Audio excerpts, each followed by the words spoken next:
starting this new book, inshallah, which we're going to read these next 10 days. This book was written 500 or so years ago by a Sheikh from Yemen, Alawi al Haddad. Inshallah. So, Bismillah, Ahmed. Bismillahir Rahmanir Rahim. In the name of God, the All-Merciful, the Compassionate. Transcendent are you.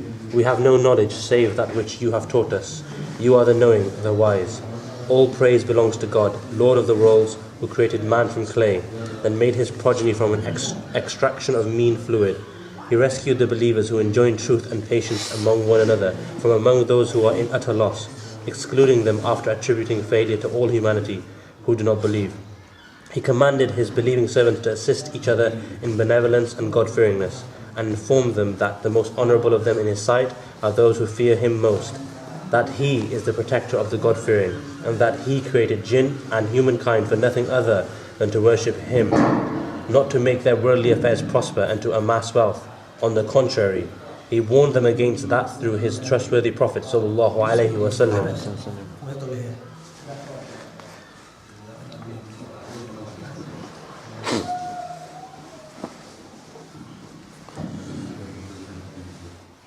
Who said, "It was not revealed to me, amass money and be a merchant. Rather, extol the praises of your Lord. Be of those who prostrate themselves and worship your Lord until what is certain comes to you. Therefore, the true happiness and perfection of each person is rooted in obedience with regard to the divine command and that for which humanity was created." So the true happiness of any person, the true happiness is rooted in what? In obedience. In obedience, ta'ah. Obeying Allah subhanahu wa ta'ala with regard to the divine command, the wahi that Allah has brought down, and that which humanity was created. Why were we created? Why did Allah make you and I? وَمَا خَلَقْتُ الْجِنَّ وَالْإِنسَ إِلَّا لِيَعْبُدُونَ. So you and I may be of those who worship Allah. That's why you're here. That's why you and I are here. People have this big question: why are we here? What's the purpose of life? And people philosophize and talk about this, and even the Greeks have a whole big thing on this issue. Ask, what is the purpose of life? People are searching. People searching within themselves. People searching within outside. People going, searching in space. What's the purpose of life? Why are we here? Very simple. So we can worship Allah subhanahu wa ta'ala. That's the purpose of life. Many people spend years and years of their lives reading on different philosophies and different types of religions to find the purpose of life. It was very simple. To worship Allah.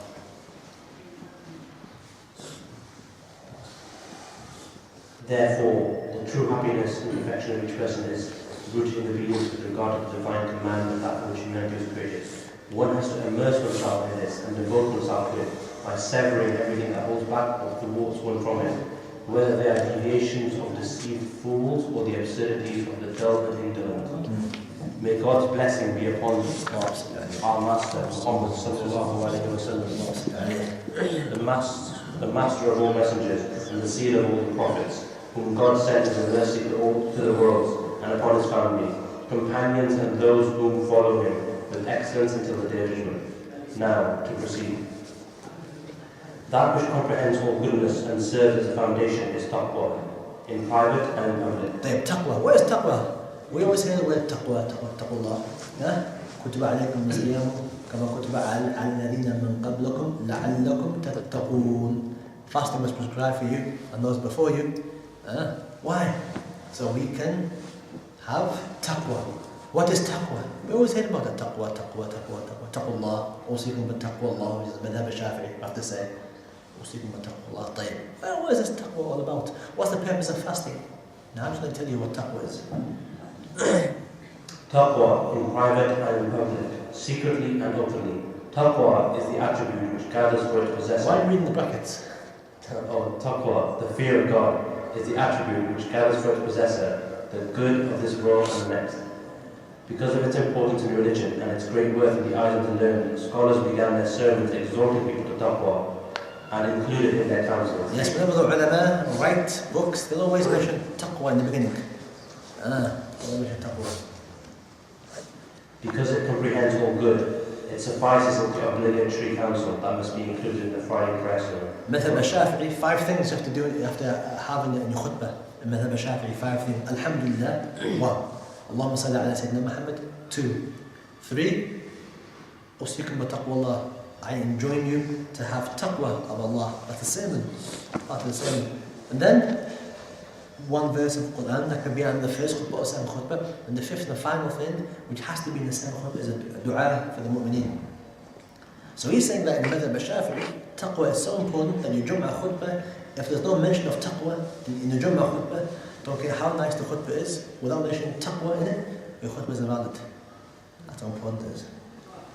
Often, great men of God, when people request formal counsel from them, confine their counsel to enjoining upon them the fear of God. Yes, when people ask the ulama, some people ask the ulama, give me some good advice. Give me advice. And some ulama will write a book, like the book we just read, we finished yesterday. That was a book that was given for advice to a student who came to the Sheikh Abd Alawi al Haddad and asked him for advice. He wrote a book that took him 7 nights to write. Sometimes the ulama will say, taqallah, fear Allah. That's what you have to say. Taqwa is also the counsel of God, the Lord of the worlds, to the first and last of his servants. God be exalted has said, we have counseled those who were given the book before you, and we counsel you to fear God. God the exalted says, O people, fear your Lord who created you of a single soul. O you who believe, fear God and speak straight words. O you who believe, fear God as he should be feared.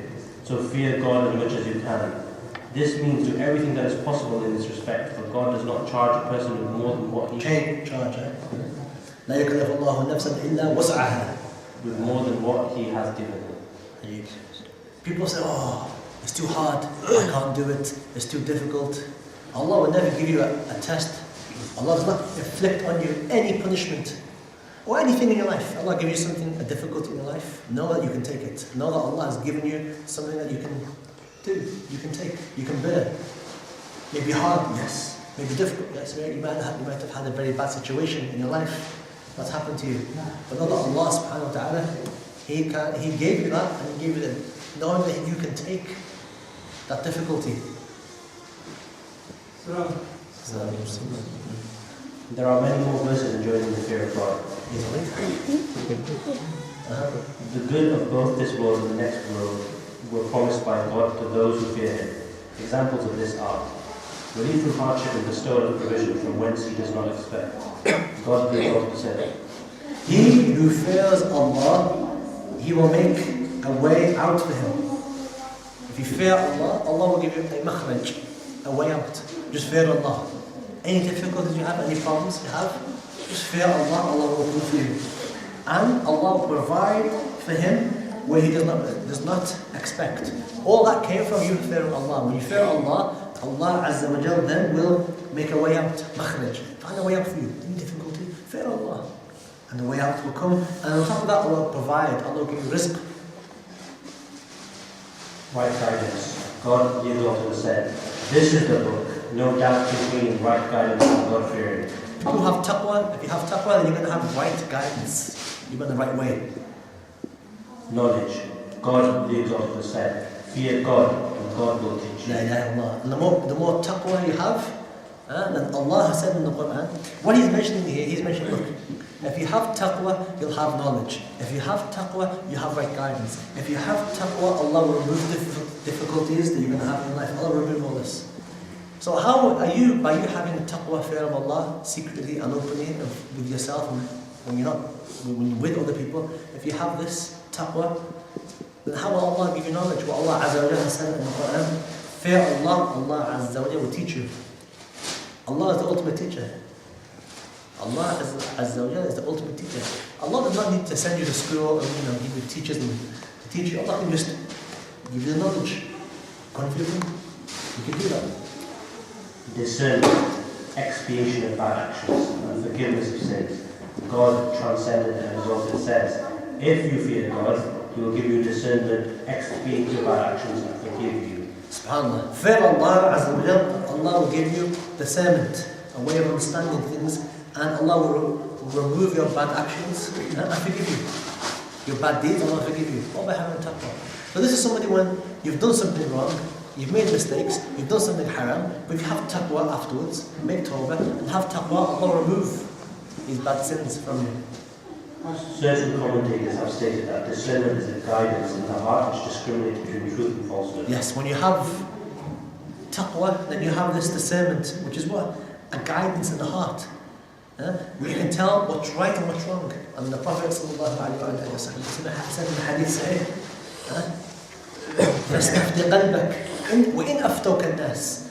Look to your heart, even if people tell you this is right and this is wrong and this is halal and this is haram. If you have a heart that's clean, if your heart has, you have taqwa in your heart, then subhanAllah, should people tell you this is wrong and this is haram, follow your heart will tell you what to do. Protection. God the Exalted says, God is the protector of the God-fearing. SubhanAllah, protection. You've got Allah to protect you, have taqwa. Fear Allah, Allah will protect you. You don't need any protection, you don't need anything, not even insurance. You don't need any insurance, SubhanAllah. Have fear of Allah, taqwa Allah, khalas. That's what the early generations, the Sahaba, and the Prophets of their Sahaba have taqwa. Being with God. God the Exalted says, know that God is with the God-fearing. This means that God is with His support, succor and protection. All this is from taqwa. All these branch out from you having taqwa, fear of Allah. Salvation and deliverance, Allah Azza wa Jalla said, then we shall deliver those who are God-fearing. Allah will deliver you, save you from different problems. Ultimately, the promise of Jannah. Allah Azza wa Jalla said, the likeness of the garden that Allah and that the God-fearing are promised is such that the rivers will be flowing in it of unpolluted water, and rivers of milk, unchanged taste, and rivers of wine, delicious to the drinkers, and the honey clear and pure. The garden shall be brought near for who? The garden is brought near, made easy, accessible to who? Those who have taqwa. And it won't be far from them. MashaAllah, several benefits having taqwa. There are other beautiful and good things, immense favors and generous gifts promised to the God-fearing. It is sufficient honor with regard to taqwa that God the Exalted mentions more than 90 times in it. La ilaha illallah. Taqwa is mentioned more than 90 times in the Quran. 90 times in the Quran. Certain things are mentioned once in the Quran, khalas, that's it. Very important. But Allah has chosen 90 times to mention taqwa. Allah could have mentioned taqwa once and be enough. Anything in the Quran is enough from Allah. 90 times Allah has mentioned taqwa. As for enjoining taqwa and its merits, the Messenger of God ﷺ said, fear God wherever you are, follow a bad deed with a good one and shall erase it, and behave towards people in a gracious manner. This is a very beautiful hadith. This is an excellent hadith. Fear Allah wherever you are. Fattaqullah. And then follow a bad deed with a good deed. فَاتَّبَعْ السَّيِّئَةَ الْحَسَنَةَ. If you do something bad, you've done something haram, but no one's perfect, we're all going to make mistakes. We're all going to make mistakes. The Prophet is saying, when you make a mistake, do something good about it afterwards. Khalas, you've done haram. Once you've done it, nothing can be done. Make tawbah. But then do a good deed. Why? Because don't get into the habit that you have, I'm so far, I can't do nothing about it. I've done so much haram. I'm sorry. I'm beyond Allah's rahmah. La. Follow a bad deed with a good deed. Have that as your general motto. Whenever you do something bad, do something good after it. Keep going like this. I enjoin upon you the fear of God, the fear and the even if you are given a slave for a ruler. Fear God even with half a date, if you possess not even that, and with a gracious word. Fear Allah with what? ولو مشقة من تمر. With half a date. Half a date. By what? Giving it out to sadaqah. That half a date may save you. That half a date may tip your scales on the Day of Judgment in your favor. Half a date. And there are plenty of dates around. Oh God, I ask you of guidance, God-fearingness, continence, and freedom from needs. There is no superiority for a white man or a black man, or for an Arab over a non-Arab, except the fear of God. La ilaha illallah. You are all from Adam, and Adam is from dust. Here's the Prophet ﷺ eradicating racism. Listen to what he's saying. This is the Prophet, It's the Prophet ﷺ, not me talking, not Imam Haddad. It's the Prophet in the hadith. There is no superiority for a white man over a black man. Someone's white, he's not superior to a man that is black. Nor for an Arab over a non-Arab. An Arab man is not superior to a non-Arab man. No. Just because you have a certain type of DNA or you're from a certain country gives you no better rank over somebody else. Okay, so what makes somebody better than somebody else? Except taqwa Allah, the fear of Allah. A person who's black and a person who's white, if the person who's black has more fear of Allah, then he's better than the white person. It's not about skin, it's not about DNA, and it's not about where you're from or who your family is. That's taqwa Allah. Eat only the food of those who fear God, and let only those who fear God eat your food. Aisha anha said, nothing of this world was pleasing to the Messenger of God, and no person was pleasing to him save the one who feared God. SubhanAllah. The Prophet said, nothing of this world was pleasing to the Messenger. Said that Aisha. Nothing of this dunya made the Prophet happy. He wasn't happy with this dunya. Why would he be happy with the dunya? Because why wouldn't he be happy with the dunya? Allah already told him that this dunya is like what? A wing. Wing of an insect, of an ant. One wing, not two wings, just one wing. Or somebody having a wing in his pocket. not even the body of the insect, not even the full wing, a part of the insect, the wing. They say, I have a wing. And I think I'm better than everybody else. I'm killing everybody, I'm lying. For what? For a wing. In the sight of Allah, this dunya is a wing, a wing of an insect. Ali, karramallahu wajh. The crops of a people never perish in the presence of the fear of God. Qatada said, it is written in Torah, fear God, then die wherever you wish. Fear Allah, it doesn't matter where you die. Just fear Allah. If you die here, or if you die in Mecca, or if you die in Medina, or if you die in England, or if you're buried in Ely cemetery, doesn't matter. Just fear Allah. Fear Allah. Al-A'mash said, he whose capital is the fear of God, tongues grow weary in describing his prophets. Bishr al-Hafi. Bishr al-Hafi is from the Salaf of this ummah. And people talk Salaf. People don't know who the Salaf are. If you ask them who are the Salaf, they won't know. And Bishr al-Hafi, who was he? Bishr al-Hafi was a person who never walked with shoes on the ground out of his humility. And that's why he became Bishr, the one who walks barefooted. Bishr al-Hafi didn't wear any shoes. Yeah, the Salaf. Didn't wear shoes. Not that he couldn't afford it, he could. He left the dunya. I want to be humble. The death of the God-fearing is endless life. Some have died, but are still among the living. The merits of taqwa and of those who possess it are beyond enumeration. Imam al has composed quite a lengthy exposition of this in his treatise, Minhaj al-Abidin. Minhaj al-Abidin, excellent book, inshaAllah. Very detailed though. Inshallah, if you're still here in the future, inshallah, we'll read that book, Minhaj al-Abidin. And what we just quoted is, in fact, extracted from his work. Imam Abd Alawi al Haddad, what he would do is that he'd summarize the books of Imam al-Ghazali and make it into small, bite-sized chunks, because the books of Imam al-Ghazali are quite detailed. Excellent books though, but detailed. And Imam Haddad, in his age, saw that people didn't have time to read those books anymore during his age. So he condensed it, summarized it, and made it into short, concise points where we can read. And he'd always say, if you want more, go back. So he's like a taster. We have a meal, we have taster, samosa or something, tasters, but the main meal. So this is like a taster for you for the main meal. You want the main meal, go back to Ihya al-Madin. Bismillah. So what? The meanings of taqwa. What are the meanings of taqwa? Imam Ghazali has said taqwa in the Quran has three meanings. Bismillah. The first is fear and a sense of awe. To fear Allah and a sense of awe. Ta'zim of Allah Azza wa Jalla. That's one of the first meanings of taqwa. Right? The second includes obedience and worship.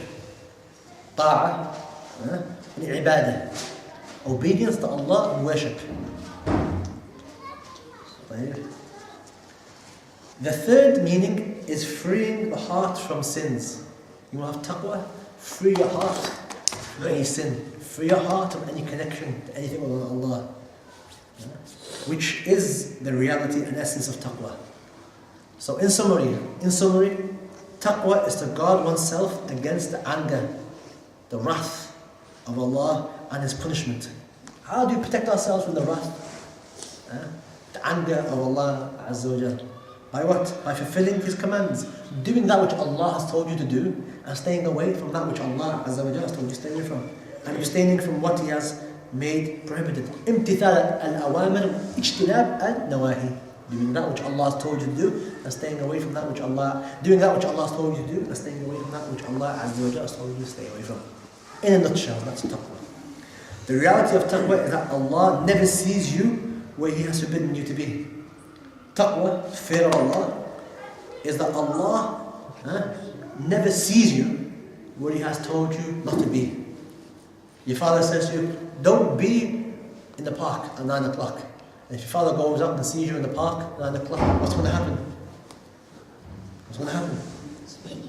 Hey, the boarding house for you. What's going to happen? You'll be punished. Taqwa is that Allah never finds you in the place that He's told you not to be in. Or in other words, Allah never finds you doing something that He's told you not to do. That's taqwa. 24-hour concentration, focus, that you're doing where you should be and you're not where you shouldn't be. Taqwa is that Allah never sees you where He has forbidden you to be, nor does He miss you where He has commanded you to be. Where Allah has commanded you to be, in the right place. At Jum'ah, Allah has commanded you to be in Salat al-Jum'ah. So if Allah looks to see, where is so-and-so? He should not find so-and-so in his work. He should not find so-and-so asleep. He should not find so-and-so doing something else. It's time of Jum'ah, you're in the mosque. Jum'ah is wajib. You have to make time and make arrangements at your work to be at the Jum'ah khutbah. The hadith sahih, إِنَّ اللَّهَ لَا يَنْظُرُ إِلَىٰ صُوَرَكُمْ وَلَا إِلَىٰ أَجْسَادَكُمْ وَلَكِنْ يَنْظُرُ إِلَىٰ قُلُوبِكُمْ. Allah does not look towards your body, nor towards your form. Allah subhanahu wa ta'ala looks towards what? Your heart. Let me give you a meaning that I took from my teachers on this hadith. How many people are now sitting here? Or how many people are in Tarawih? For example, I bet you're tired, I know. You can go to sleep, don't worry. It's good. How many people in Tarawih, they're there with the bodies? Yes? Standing. And maybe a lot of them are not there in heart. Where are the hearts? Somewhere else. At home. Or where are the minds? At home. With the food, with the wife. What am I going to do at Eid? What am I going to watch at Eid? What kind of clothes am I going to get for Eid? How much money am I going to get for Eid? What am I going to do tonight? What am I going to have for suhoor? What am I going to get for my GCSEs or my A-levels? Whatever it is you're thinking about. When am I going to get married? All these type of things may be going through people's minds. Yes? Don't pretend. Yeah. Yes? And Allah subhanahu wa ta'ala does not look towards your bodies. Where are your bodies in Tarawih? But where's your hearts? Outside. So even though you're in Salah, Allah does not look at your body, Allah does not see where your heart is outside.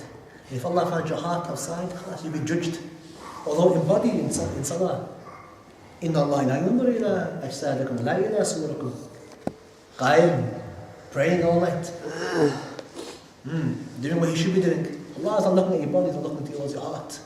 Your heart's outside, your heart's at home, your heart's eating, your heart's sleeping. Wherever your heart wants, wherever your mind and heart is at, that's where Allah is going to look at. Even though your body, you may be inside the Kaaba, and your heart may be, at the Statue of Liberty. Allah is going to look towards your body, look towards your heart. And if you think about it, that's very heavy. That we took that opinion from, that understanding from Hajj Umar. So be careful where you are. Be careful that Allah doesn't find your heart somewhere else in the Jum'ah khutbah, in Tarawih, or even your Salah. Allah find you where your body is.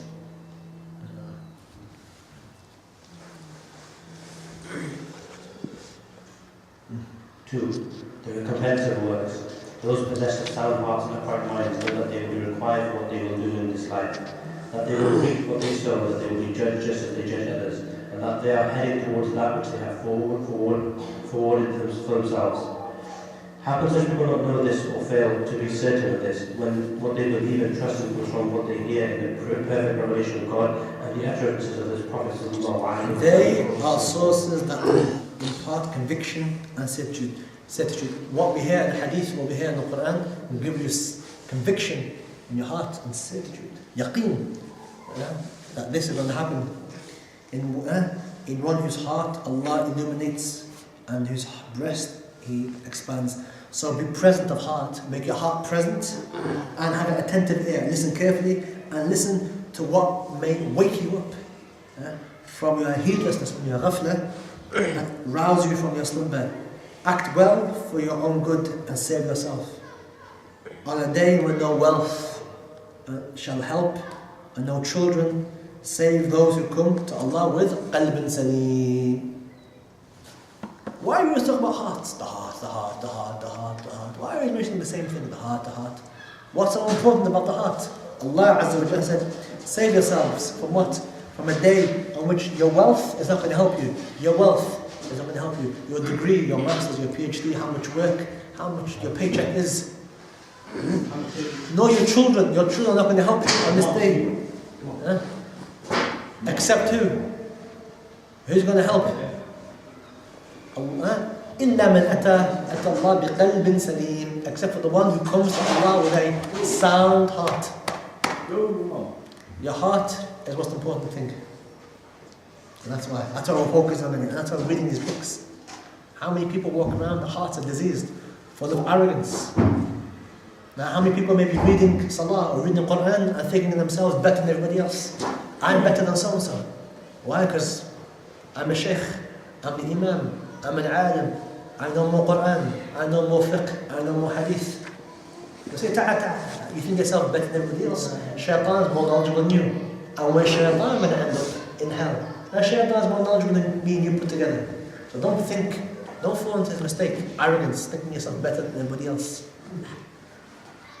That's why sometimes you having no knowledge is better than not having any knowledge at all. Sometimes you being ignorant is better. Because if you have knowledge, you'll start thinking yourself better than everybody else. True knowledge is that which makes you know that you don't know. The more knowledge you have, the more you realize that you don't know. That's why Imam Malik, somebody came to the great Imam Malik and asked him 40 questions. Imam Malik, we're not talking about some sheikh on TV or some Imam Malik. 40 questions were asked. 38 or 37, he said, I don't know. 37 questions, he said, I don't know. Imam Malik. إِلَّا مِنْ أَتَى اللَّهِ بِقَلْبٍ سَلِيمٍ. Except the one who comes to Allah with a sound heart, he is the one who's going to be saved. Verse of Quran. Allah Azza wa Jalla said, to Allah belongs what is in the heavens and what is in the earth. مَا فِي السَّمَاوَاتِ وَمَا فِي الْأَرْضِ. Whatever in the heavens and the earth belongs to Allah Azza wa Jalla. Why? That He may recompense, reward those who have done wrong with their doings. Allah will reward those who have done wrong by punishing them. That's a reward. And Allah will reward those who have done good by giving them good. And Allah says, and there is nothing for a man except what he has striven for. You only get that what you deserve. What you deserve. If you've done good, you'll get good. If you've done bad, you'll get bad. And his striving shall surely be seen, then he will be recompensed for it to the full. And to Allah Azza wa Jalla is your final end. وَإِلَيْهِ الْمَصِيرُ. Allah Azza wa Jalla said, it is not by your wishes, your wants, nor the wishes of the people of the book. The deen goes by what Allah and His Messenger wants. He who does wrong will be recompensed accordingly, and he who will find neither protector nor ally other than Allah. And he who does good, whether he be male or female, and he is a believer, Allah will enter him in the Jannah, and they will not be wronged. Allah Azza wa Jalla said, he who does an atom's weight of good, mithqal dharra, he will see it. You'll see it. Any one act, one atom, very small, any act of good you'll do, you'll see it. And he who does one atom's weight of evil, you're going to see it. Sharr al-yarah. It's in there.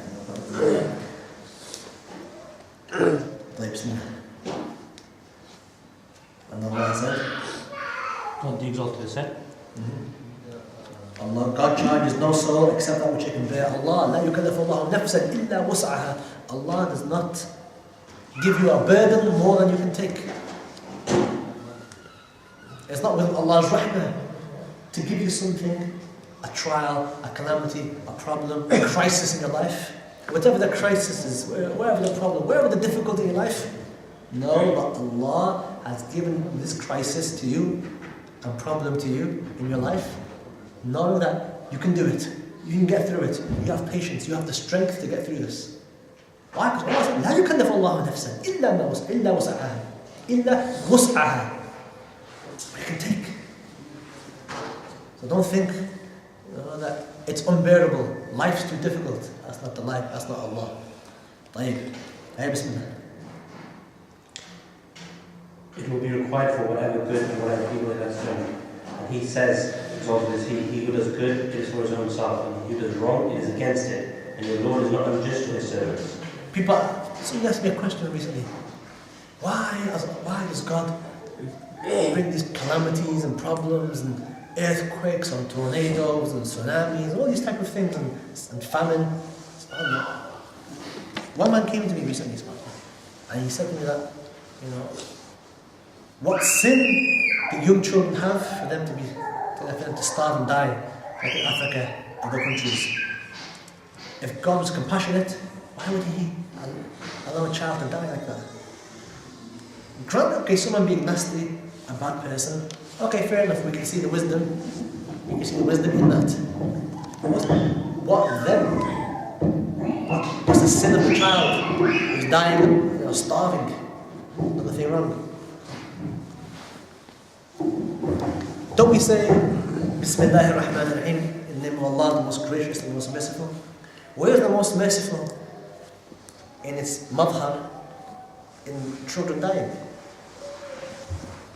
That's a valid question to ask. Yes? What we know is that Allah is the all merciful. La shak. Allah is the all merciful and the most compassionate. So how do we connect these two things? Sometimes when bad things happen to people, problems happen, like this, like last year, what happened in Japan? In Japan, what happened? Tsunami. Many people lost their lives, yes? Who came to the help? Other countries. Like what? Like America and other countries. Yeah? Who perhaps 24 hours later would never help, wouldn't even think of helping them, perhaps they even had problems with them. But in times of crisis, the good of people comes out. So where's the good in children dying? Well, you see them when people start helping them. It brings out the goodness in people. People's charity increases. People's helping them. Who perhaps, if these things didn't happen, perhaps the goodness in people would not be manifested. And if goodness is not happening, Allah would not reward us. That's one way of looking at it. So in reality, Allah's mercy is flowing on that child.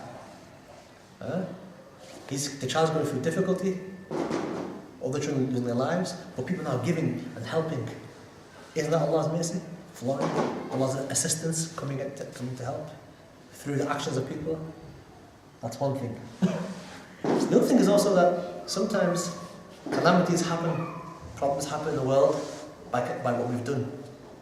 When it doesn't rain, there's causes for that. When there's a drought, there's a cause for that. One of the biggest causes for rain not coming down is when people break off family ties. When people break off family ties, father not talking to the sister not talking to the mother not talking to the auntie not talking to the uncle.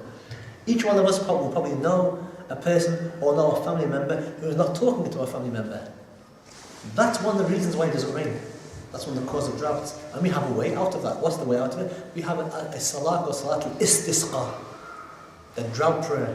In the books of fiqh, when you go out, and we take out the old people, and we take out the animals, and we go out, and we do a sermon, and we pray to rak'at, and a special dua that we read, and then inshallah wait for the rain to come. But the question, why are we bringing out the animals? And why are we bringing out the old people? Well, the animals and the old people have been brought out because when Allah Azza wa Jal looks and He sees the animals crying and complaining because they're dying of thirst due to the people who are breaking off family ties and not doing what they should be doing, and the animal and the rain doesn't stop, on a certain group of people. If the rain doesn't come, it doesn't come. Everybody, and yatadarrar. Everybody has that harm. Animals don't drink. The food doesn't. The earth becomes dry. Old people then can't drink, and they haven't done anything. Maybe because a certain group of people in that society have done something wrong, and the rain stops. So also we bring out the animals, let them cry, let Allah hear the cries of the animals, let Allah hear the cries of the old as well. That's why in the books of fiqh to do that. Oh, people don't know fiqh. People don't know anything of fiqh. So they have problems. That's one way of looking at it, inshallah. Right?